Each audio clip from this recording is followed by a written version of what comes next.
Be honest for a second. When's the last time someone handed you a Devon sandwich wrapped in greaseproof paper and told you that was lunch? Or sat you down in front of a bowl of pea and ham soup so thick the spoon could stand straight up on its own? These weren't just meals, mate. These were rituals. And somewhere between the flat whites, the smashed avo, and the gourmet everything, we lost them. Today, we're going back to the 1960s, back to the Hills hoist, the fibro house, the laminate kitchen table. And we're bringing 10 of Australia's most iconic lunches back from the dead. Some of these will hit you right in the childhood. Others will make you think, how did we ever eat that? Either way, buckle up, because this one's a proper trip down memory lane. Number 1, the Devon sandwich, Australia's original king. Here's the thing about the Devon sandwich. It wasn't just a sandwich. It was the entire lunch culture of 1960s Australia sitting between 2 slices of white bread. Every single morning, Mum would pull the Devon out of the fridge, cut thick slices, spread butter across soft white bread, squeeze Rosella tomato sauce over the top, wrap the whole thing in greaseproof paper, and drop it into a brown paper bag. That was lunch. No salad on the side, no fancy container with little compartments, no presentation whatsoever. Just that sandwich, a piece of fruit, and a biscuit if you were having a good week. And that white bread, it wasn't what we call white bread today. This was soft, fluffy, almost slightly sweet bread that you genuinely cannot find anymore. The butter went on so thick you could see your teeth marks in it. And that tomato sauce on top of the Devon was not optional. It was sacred. If someone made a Devon sandwich without sauce, they were doing life wrong. Full stop. Now here's where it gets interesting. Devon had different names depending on which state you were from. New South Wales called it Devon. South Australia called it Fritz. Western Australia called it polony. Queensland called it luncheon meat. One product, 3 different arguments. That right there is Australian regional food identity in a nutshell. An entire country divided over processed meat. Why don't we see it anymore? Simple. People found out what actually goes into it. Health awareness arrived, processed meat's reputation took a hit, and Devon quietly disappeared from most lunchboxes. But ask anyone who grew up in the 60s and they'll tell you straight, nothing has come close since. No argument accepted. Number 2, pea and ham soup. The smell that made a house feel like home. Bring up pea and ham soup in front of Anya and E, who grew up in 1960s Australia, and watch what happens. They pause for just a second. They go somewhere else. Back to their mum's kitchen. Back to that big pot on the stove. Back to that smell. That's what pea and ham soup does to people. That's the power it had. This was an all-day project. You got up in the morning, dropped the ham hock in the pot, added the split peas, threw in an onion, covered it with water, and left it alone. No complicated technique, no fancy steps, just time. And with time, that pot transformed into something genuinely difficult to describe. Thick, smoky, earthy, and so satisfying that finishing one bowl made. You want to sit quietly and appreciate life for a moment. By lunch, Mum would pull the ham hock out, fork the meat apart, stir it back through, and ladle it into bowls. A piece of plain white bread on the side, butter. That was the whole meal. And it was economy cooking at its absolute finest. The ham hock was cheap. The dried peas were even cheaper. One pot fed 6 people at lunch with enough left over for dinner. Nothing wasted, nothing thrown out. Every bit of that hock got used until there was genuinely nothing left to pull from it. Pea and ham soup still exists today, but that patience, that full-day commitment, that ritual of starting it first thing in the morning, mostly gone. We're an Instapot generation now. We want results in 20 minutes, but what simmers for 6 hours and what gets done in 20 are 2 completely different things. And that difference, you taste it in every single spoonful. Number 3, tuna mornay on toast. 1 can, 1 masterpiece, canned tuna. White sauce, cheese, toast, griller. Reading those ingredients right now, you're probably not getting excited. And that's exactly the problem with how we look at 1960s food through modern eyes. Because tuna mornay on toast was a weekday lunch staple in households right across Australia, and it delivered every single time. The method was straightforward. Melt butter in a pan, add flour, pour in milk, stir constantly until you've got a thick white sauce. Add the drained tuna, throw in frozen peas if you have them, season it properly. Pile that mixture onto thick toast, cover it in grated cheese, slide it under the griller, and wait 5 minutes until the cheese is golden and bubbling. When that tray came out from under the griller, mate, the smell alone was something. And it wasn't just the food. It was the feeling that someone had cooked for you. Small effort, sure. But in the 1960s, even that small effort was a form of love. Canned tuna was a pantry hero because it was affordable and sat on the shelf for months. The Mornay sauce was the magic that transformed a simple can of fish into something that felt like a proper cooked meal. That transformation mattered enormously in an era where even a quick lunch was supposed to taste like someone had actually tried. Today, tuna Mornay mostly lives in Grandma's recipe box or a dusty 1970s community cookbook. It's gone from the mainstream, but if you make it properly thick sauce, cheese properly grilled, decent toast, you'll understand immediately why it showed up on kitchen tables across Australia for 2 solid decades. Number 4. Savory mince on toast, a full lunch in 15 minutes. This was the 1960s Australian housewife's superpower move. A bit of mince onion, tomato paste, or Worcestershire sauce. Frozen peas, bread in the toaster, 15 minutes start to finish. And the result was a warm, filling, deeply satisfying lunch that somehow managed to feel more substantial than the ingredients had any right to produce. The process was simple. Brown the mince and onion in the pan, add the sauce, throw in the peas at the end. And by the time the toast popped up, everything was ready.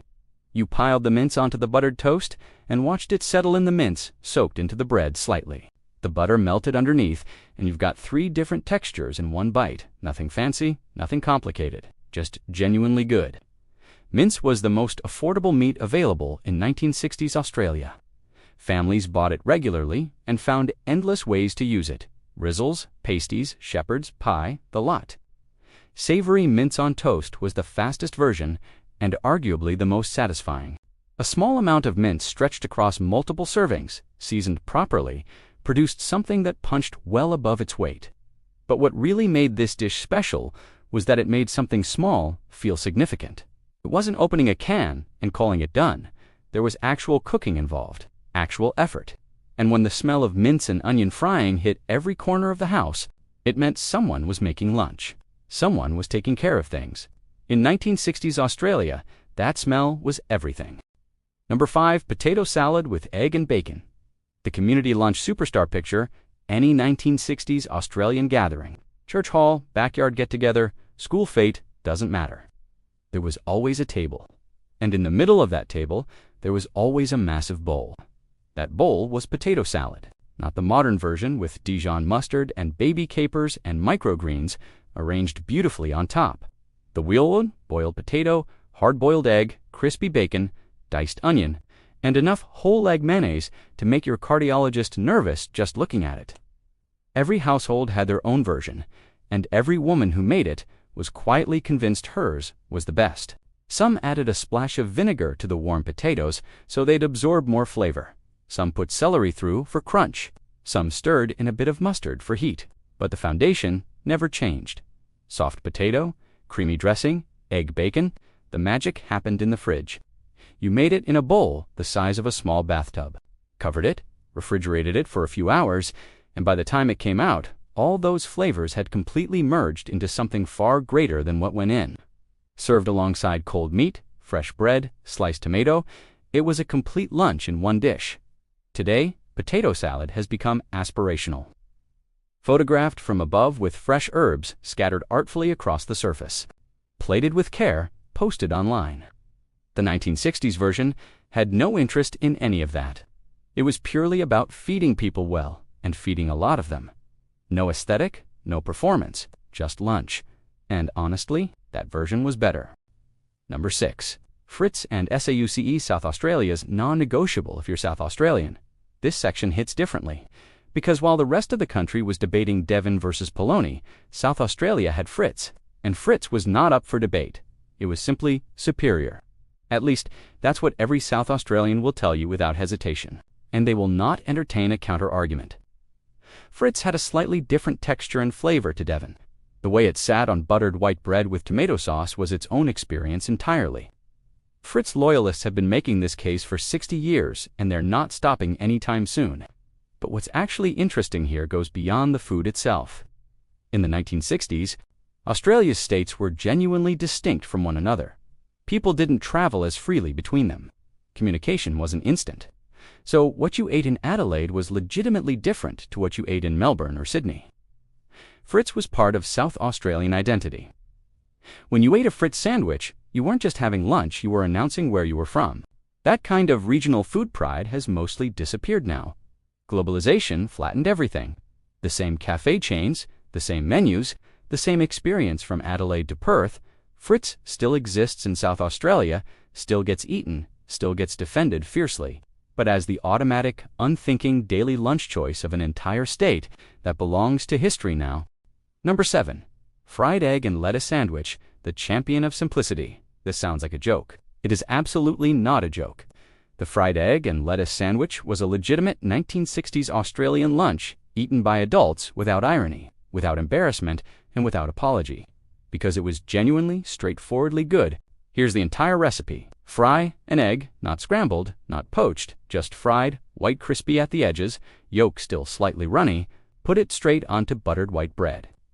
Add 2 leaves of iceberg lettuce, maybe a slice of tomato if you felt like it. Salt and pepper. Top slice. Done. The magic was entirely in the contrast. Hot egg against cold, crunchy lettuce, the yolk breaking and soaking slightly into the bread if you weren't quick enough to eat it. The simplicity of butter as the only condiment. This wasn't trying to be a gourmet experience. It was a Tuesday lunch for someone with 20 minutes and a dozen eggs. In the 1960s, far more Australian households kept backyard chickens than they do today. Eggs weren't something you bought at a premium. They were just there every morning, fresh and free. That availability made the egg the quiet hero of countless lunches, and this sandwich was the most honest expression of that. Today we've made eggs complicated. We cold brew them and sous vide them and put them on everything and call it brunch at a rooftop restaurant. The simple fried egg sandwich got swallowed by the noise. But somewhere in Australia right now, someone's nan is still making one, and she'll tell you without blinking that it's the best thing she's eaten all week. Number 8. Homemade cheese and Vegemite scrolls love came out of the oven. Yes, scrolls still exist. You can buy them at every bakery chain in the country. Packaged, consistent, available anytime you want. But that's not what we're talking about. We're talking about the scroll that came out of a 1960s kitchen oven with slightly uneven edges. A bit too much butter, cheese gone golden, and crispy at the bottom, and enough Vegemite spread through the middle to genuinely water your eyes. Vegemite had been around since the 1920s, but by the 1960s it was completely woven into Australian culture in the song, in the advertising, and in absolutely every lunchbox in the country. Making scrolls was the process of rolling out dough, spreading butter, spreading Vegemite, scattering grated cheese, rolling it all up, slicing it, and baking until the entire house smelled extraordinary. These were the Friday lunch special in a lot of households, the end-of-week treat. The thing Mom made because it was Friday and everyone deserved something a bit special. They came out warm and slightly sticky. And if you got one fresh from the oven, you understood immediately why this combination became a national obsession. The saltiness of the Vegemite, the richness of melted cheese, the soft dough underneath, simple but completely perfect. What's been lost isn't the recipe. The recipe is the same. What's been lost is the ritual. Someone deciding specifically to make these from scratch for you.